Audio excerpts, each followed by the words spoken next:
10 Star news ఇక details చూసుకున్నట్లయితే వృత్తి నిబద్ధతతో నిజాయితీగా పనిచేసే జర్నలిస్టులను వేధిస్తే చట్టపరంగా చర్యలు చేపడతామని సీనియర్ న్యాయవాది వేళ్ల ఉపేంద్రనాయుడు అన్నారు. ఆదివారం గూడూరు పట్టణ సమీపంలోని ఆషిక్ గ్రాండ్ హోటల్లో print and electronic media Gudur division స్థాయి సదస్సులో ఆయన ముఖ్య అతిథిగా పాల్గొని ప్రసంగించారు. ఇటీవల కాలంలో గూడూరు కేంద్రంగా జర్నలిస్టులపై అక్రమ కేసులు, సోషల్ మీడియాలో వేధింపులు ఎక్కువ కావటం దురదృష్టకరమన్నారు. జర్నలిజంలో నిజాయితీగా పనిచేస్తున్న వారికి అండగా నిలబడడం తన వంతు బాధ్యతగా భావిస్తున్నామని విలేకరుల కరతాళ ధ్వనుల నడుమ ప్రకటించారు. జర్నలిజం వృత్తిలో ఉన్న వారందరూ విలువలను పాటిస్తూ సామాజిక బాధ్యతతో పనిచేయాలని సూచించారు. అటువంటి విలేకరుల స్వేచ్ఛను హరించేలా ఎవరైనా వ్యవహరిస్తే చట్టం ద్వారా న్యాయస్థానం ముందు దోషులుగా నిలబెడతామన్నారు. ప్రముఖ సంఘ సేవకులు న్యాయవాది కోటా సునీల్ కుమార్ మాట్లాడుతూ గూడూరులో సోషల్ మీడియాను దుర్వినియోగం చేసే సంస్కృతిని అరికట్టాల్సిన ఆవశ్యకత ఏర్పడిందన్నారు. వాట్సాప్ గ్రూప్ అడ్మిన్లు అప్రమత్తంగా వ్యవహరించి అసత్య వార్తలు ప్రచారం చేసేవారని గ్రూపుల నుండి తొలగించాలని సూచించారు. అనంతరం గూడూరు డివిజన్ పరిధిలోని వివిధ మండలాల నుండి విచ్చేసిన ప్రింట్ అండ్ ఎలక్ట్రానిక్ మీడియా జర్నలిస్టులు న్యాయవాదులను సత్కరించారు. Gudur division journalist JAC legal cell కమిటీలను ఏర్పాటు చేశారు. ఈ కార్యక్రమంలో చిరువల సునీల్ కుమార్, షేక్ జమలుల్లా, పంతగాని శివకుమార్, మీచూరు మల్లికార్జునరావు, బాబు మోహన్ దాస్, ఉడతా శరత్ యాదవ్, శ్రీపతి రమేష్, రఘు, సుబ్బు, వెంకటేష్, సచిన్, డివిజన్లోని వివిధ మండలాల నుండి భారీగా ప్రింట్ అండ్ ఎలక్ట్రానిక్ మీడియా ప్రతినిధులు పాల్గొన్నారు.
జరిగింది నాకు కాదు కదా, పట్టమాట కదా, చూద్దాంలే పోదాంలే, ఆ సంస్కృతి ఫస్ట్ వినాలండి. ఈరోజు నాకు జరగవచ్చు, రేపు నీకు జరగవచ్చు, ఎల్లుండి కూడా జరగచ్చు. ఫస్ట్ మనది, మనకు జరిగింది, మనో కమ్యూనిటీ, మనో జనరేషన్. ఎందుకు చెప్తున్నానంటే నిరంతరం ఇంట్లో జరగకపోయినా ఆయన ఫ్యామిలీ ఎట్టున్నా, ఆయన ఆర్థిక స్థితులు ఎట్టున్నా తెలసొక లేక రైతులసొక వేసుకొని వచ్చి బయటకు వచ్చి వాడి సమస్య ఏంది, వీడి సమస్య ఏంది అంటూ గబ దాని గురించి ఆరాధించుకొని వార్తలు రాసి సాయంత్రం వార్త పెట్టగానే మనం ఏదో సాధించేసినట్టుగా మనం ఫీల్ అయిపోతాం. అది నైజం, అది జర్నలిజం నైజం, అంతే, అదొక తృప్తి. కానీ అదే మన సమస్య, అదే మనకు మన సమస్య వస్తే కనీసం మన సమస్య కోసం ఎవడు చేస్తాడా, ఎవడు మనతో వస్తాడా అని ఆ పక్క ఈ పక్క ఎదురు చూడాల పరిస్థితి. ఇవన్నిటికీ ఒక పులుసా పెట్టాలి. ఎందుకంటే ఈరోజు ఈ సోషల్ మీడియా ఇవి విపరీతమైన సైకోయిజం అయిపోయింది. ఎందుకంటే వాడు ఒక ఆనందం 1.5 GB డేటా వస్తుంది, లేకుంటే ఇప్పుడు 2 GB డేటా వస్తుంది, సెల్లో ఛార్జింగ్ ఉంది. వాడి ఇష్టం. గూగుల్ అయితే ఒక రకం ఉంటుంది, రాత్రి 7 గంటల దాకా ఒక రకం ఉంటుంది. వాడికి 7 గంటల దాకా సైకో బయటకు వస్తాడు. ఆ సైకో బయటకు వచ్చినప్పుడు ఈ డేటా ఉన్నంతా అయిపోయేదాకా ఇదే పని. ఎవడి మీద రాలేద్దాం, ఎవడి మీద పూలేద్దాం, ఎవడి మీద ఆరోపణలు చేస్తాం, ఏముండదు. మళ్ళా వాస్తవాలకి, ఆధారాలకి, లేకపోతే నిరూపణకు ఏదైనా వచ్చినప్పుడు ఎవడు ఉండడు మళ్ళా సీన్లో. మన పైత్యం అని. కానీ ఈ పైత్యాన్ని కూడా కొందరు రాబోటాడు, సరే చూద్దాంలే, ఆడేదన్నాడు ఎదురుగా రమ్మని చెప్పి చూసుకుంటా అని టైప్ ఉంటారు. కొందరు అక్కడ కాదు, మానసికంగా నలిగిపోతారు. నేను అందరికీ చెప్తున్నా, ఇక నుంచి ఐదు ఈ రోజు నుంచి ఈ వేదిక తప్పున మనమంతా ఒకటిగా ఉన్నాం. నాకు జరిగినా, నీకు జరిగినా, ఎక్కడ జరిగినా మనమంతా ఉన్నాం. మనతో పాటు మన లీగల్ సర్వీస్. ఇది గుర్తుపెట్టుకోండి. ప్రతి ఒక్కరూ నేను, నువ్వు అనే పదాన్ని వదిలేసి మనం మనం మన జర్నలిజం దీనికి రండి. అందరికీ ధన్యవాదాలు. చెప్పాలన్నది ఆదాయ వనరుల్ని సమకూరుస్తూ మనం వచ్చేటువంటి కొద్దిపాటి ఆదాయంతో కుటుంబాన్ని పోషించుకునేవాడు.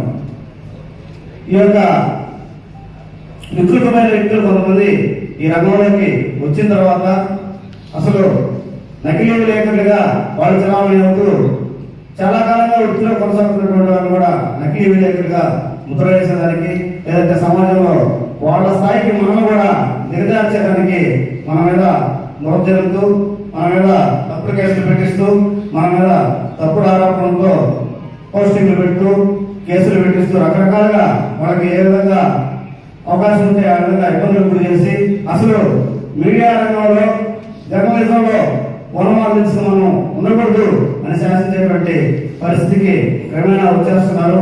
దీన్ని అందరం కూడా ఐక్యంతో ఎదుర్కోవాలి. అందుకు న్యాయపరంగా కానీ, సంఘటితంగా కానీ మనం పటిష్టంగా ఉండాల్సినటువంటి ఆవశ్యకత ఎంతైనా ఉందని చెప్పి తెలియజేస్తున్నాను. రాజకీయ నాయకులు లేదంటే అధికారులు ఈ సభాముఖంగా నేను విజ్ఞప్తి చేస్తున్నాను. దయచేసి మీకు చేతనైతే, దయచేసి మీకు ఏదైనా సమాజానికి మేలు చేయాలని ఆలోచన ఉంటే ఈ జర్నలిజాన్ని భ్రష్టు పట్టిస్తున్నటువంటి వారి మీద మీరు దృష్టి పెట్టండి. జర్నలిజాన్ని నమ్ముకుని ఇంట్లో వస్తువుల్ని సమాజంలో పాత్రికేయ రంగంలో సేవలు అందిస్తూ పత్రికల్ని, మీడియా సంస్థల్ని సొంత డబ్బులతో అప్పులు చేసి నడిపేవాడు కాదు మీ ప్రతాపాలు, మీ యొక్క అధికారాన్ని ప్రయోగించడం. పోలీసు అధికారులు చెప్తారు, ఇటువంటి అధికారులు మనం వెళ్ళి వీళ్ళ చట్టంగా అధికారం దృష్టికి తీసుకెళ్తే మీరు వెళ్ళి వాళ్ళ మీద కోర్టు కింద దాడి చేసి వస్తే మేము తర్వాత చేయాల్సింది చేస్తామంటారు. రాజకీయ నాయకులు చెప్తారు, మీరు మీద విభేదాలు పెట్టుకోండి. ఎవరైనా విభేదాలు? మీరు మీద ఎవరు? విలువలు లేని వాళ్ళు, విలువలు ఉన్నవాళ్ళు. మీరు మీద ఎవరు? రెండు గ్రూపులు ఎవరు? విలువలు లేని వాళ్ళు, విలువలు ఉన్నవాళ్ళు. జర్నలిజంలో రోమాలు లేని వాళ్ళు, జర్నలిజం అంటే ప్రాణం ఇచ్చేవాళ్ళు. ఈ రెండు గ్రూపులు. ఏ గ్రూప్ కి మీరు మద్దతు ఇస్తారు? ఏ గ్రూప్ పక్షాన్ని వస్తారు? మాకెందుకు గ్రూప్ విభేదాలు? నేను ఏ గ్రూపు? నేను కొంత గ్రూప్ కట్టేటువంటి నైతిక విలువలు లేని వాళ్ళని కాదు. గ్రూపుల పేరుతో లేదంటే బ్లాక్ మెయిలర్స్ కి భయపడో మమ్మల్ని వృత్తిని స్వేచ్ఛగా చేసుకొని అంటే ఇది సరైనటువంటి విధానం కాదు. మా యొక్క ఆవేదనని అర్థం చేసుకోండి. జర్నలిజాన్ని అనుకుని 20 ఏళ్ళుగా ఉన్న మీద కేసులు పెట్టుకుంటే జర్నలిజం అనుకుని ప్రజాసేవ రంగంలో ఏ వృత్తికి, ఏ ఉద్యోగానికి పోకుండా ఇదే రంగాన్ని అనుకుని ఏళ్ళ తరబడి డ్యూటీ లేక ప్రకటిస్తుంటే మమ్మల్ని కేసులు పెట్టి వేధిస్తుంటే మేము తమాషా చూస్తామంటే ఇది ఎంతవరకు న్యాయం? ఎందుకు గ్రూప్ మెంబర్లు ఎందుకు వేస్తారు? ఎక్కడ గ్రూప్ ఉంది? నైతిక విలువలు లేనోడితో మేము గ్రూప్ పెట్టి గ్రూప్ విభేదాలు పెట్టు మీరెందుకు చిత్రీకరిస్తారు? మీకు చేతనైతే జర్నలిజంలో బ్లాక్ మెయిలర్స్ అరికట్టండి, జర్నలిజంలో చెడపడులు ఏగండి. అధికారులారా, రాజకీయ నాయకులారా, ఈ యొక్క సభలకు విజ్ఞప్తి చేస్తున్నాం. మళ్ళీ మిమ్మల్ని వేడుకుంటున్నాం. జర్నలిజంలో ఉన్నారని జర్నలిజం ఉడిపోమనే విధంగా ఈ రోజు పరిస్థితులు కనిపించి జర్నలిజంలో అక్కడ ఉన్నటువంటి విలువలు కూడా పక్కన చేసేదానికి మీరు ముందుగా దయచేసి మీకు చేతనైతే జర్నలిజం విషయంలో బ్లాక్ మెయిలర్స్ తయారవుతున్నటువంటి వ్యక్తుల్ని వారిని అడిగినటువంటి జర్నలిజం విషయంలో తెలుసు. నేను ఎందువల్లంటే చాలా మంది ఈ భూత కథలు కానీ ఎక్కువ ఏదైనా సరే ఈ గ్రేవ్ కేసెస్ ఏదొచ్చినా కూడా నాకే ఎక్కువ నేనే డిపెండ్ చేస్తాను ఈ డివిజన్ అంతా కూడా. తర్వాత మీ ప్రొఫెషన్ మా ప్రొఫెషన్ ఒకటే. మీరు జర్నలిస్ట్ అంటే కలం పట్టిన సైనికుడు, న్యాయవాదంటే మేము కూడా కలం పట్టిన యోధులమే. కానీ మన ప్రొఫెషన్లో కొన్ని విలువలు ఉంటాయి. ఆ విలువలు సక్రమంగా పాటించాలి. జర్నలిజం అంటే ఏంటి? వాస్తవాలని సమాజంలోకి ప్రచార మాధ్యమాల ద్వారా మీరు ప్రజలకు వివరించండి. మీ వల్ల వాళ్ళు మంచి చెడు తెలుసుకోవాలి. ఏదైనా చెడు జరిగినప్పుడు కూడా మీరు దాన్ని నిర్భయంగా ఎటువంటి ఒత్తిడులకి లొంగకుండా దాన్ని ప్రచురించండి. అటువంటి వచ్చినప్పుడు ఏదైనా లీగల్ సమస్య వచ్చిందనుకోండి, నేను మీకు పూర్తి సహకారం అందిస్తాను. ఇంకొకటి ఏంటంటే, మీరేదో నా దగ్గరకు వచ్చి ఒక కేసు ఒక పోలీస్ అధికారుల మీద, రెవెన్యూ అధికారుల మీద వేసి తర్వాత మేము వచ్చి రాజీ పడతానంటే నేను నా స్వభావం అది కాదు. ఎవరు ఒత్తిడికి నేను రుణం. నన్ను ఎవరు ఒత్తిడి చేసేవాడు కూడా జిల్లాలో ఎక్కువ మంది ఉండలేమో, నా జోలికి రాదు. చేయండి. మీరు రాజీ పడతానంటే 2 గ్రూపులు వస్తే తప్ప, నేను ఏదో ఎస్ఐకి నేను లోపడిపోయినానండి నాకు రాజీ చేసిందంటే నేనే ఒప్పుకోను. నాకు ఇక్కడ చాలా మంది జర్నలిస్టులు పరిచయం చాలా మంది ఉన్నారు. దాంట్లో దినకర్ చాలా రోజుల నుంచి నాకు బాగా తెలుసు. తర్వాత కొంతమంది ఇక్కడ మళ్ళీ అయితే ఆల్మోస్ట్ నేనే అతన్ని డిఫెండ్ చేశాను. అతను చెప్పింది కరెక్టే. అందువల్ల మీరు కూడా విలువలు కొద్దిగా పాటించి, మీకు ఏదైనా అన్యాయం జరిగింది, ఒక పాలసీ కేసు ఒక పోలీస్ ఆఫీసర్ పెట్టాడు అంటే నా దగ్గరకు వస్తే నేను పూర్తిగా మీకు న్యాయం చేస్తాను. వాటిలో ఉపేంద్ర సార్ దగ్గరికి వెళ్ళాము, వాళ్ళు ఏమన్నా రాజకీయ నాయకులు చెప్తారేమో, ఈ పోలీస్ ఆఫీసర్ ఆయన ఏమన్నా లోపడతాడేమో, మాకు న్యాయం జరగదేమో అనేటట్టు మీ కళ్ళలో కూడా అనుకోవద్దు. నా దగ్గరికి ఎవరు రాదు. ప్రొఫెషనల్గా ఎవరు చెప్పినా ఈయనే ప్రసక్తే లేదు. ఎందువల్లంటే నేను ఈ డివిజన్లో చాలా మంది రౌడీ షీటర్ని డిపెండ్ చేస్తున్నా, రాజకీయ నాయకుల్ని డిపెండ్ చేస్తున్నా, అందరినీ డిపెండ్ చేస్తున్నా. అందరి మనస్తత్వాలు కూడా నాకు బాగా తెలుసు. అందుకని ప్రొఫెషనల్గా మీకు ఏదైనా అన్యాయం జరిగినప్పుడు నేను ఎప్పుడు ఇమ్మీడియట్గా స్పందించి మీకు అన్ని సహకారాలు అందిస్తానని తెలియజేస్తున్నాను.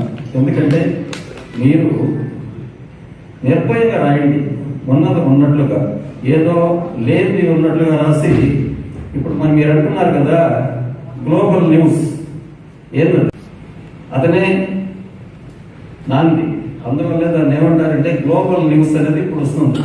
అట్లా లేకుండా మీరు ఉన్నది ఉన్నట్లుగా రాసి, మీ మీద ఎవరైనా తప్పుడు కేసులు కానీ ఎటువంటి దుర్మార్గాలు కానీ చేసినప్పుడు ఏ ఆఫీసర్ అయినా ఎవరైనా సరే నేను మీకు లీగల్గా డిపెండ్ చేస్తానని సభాముఖంగా తెలియజేస్తున్నాను. పొరపాటు. అందువల్ల మీరు ఎప్పుడైనా సరే 24 hours నేను మీకు అందుబాటులో ఉంటానని చెప్తూ ఉన్నాను. మా మిత్రులు న్యాయవాదులు కానీ అందరూ కూడా మీకు సహకారం అందిస్తామని చెప్తూ ఉంటుంది. నన్ను ఇక్కడ ఈ కార్యక్రమానికి ఎక్కించినందుకు మళ్ళీ మీకు అందరికీ కూడా ధన్యవాదాలు.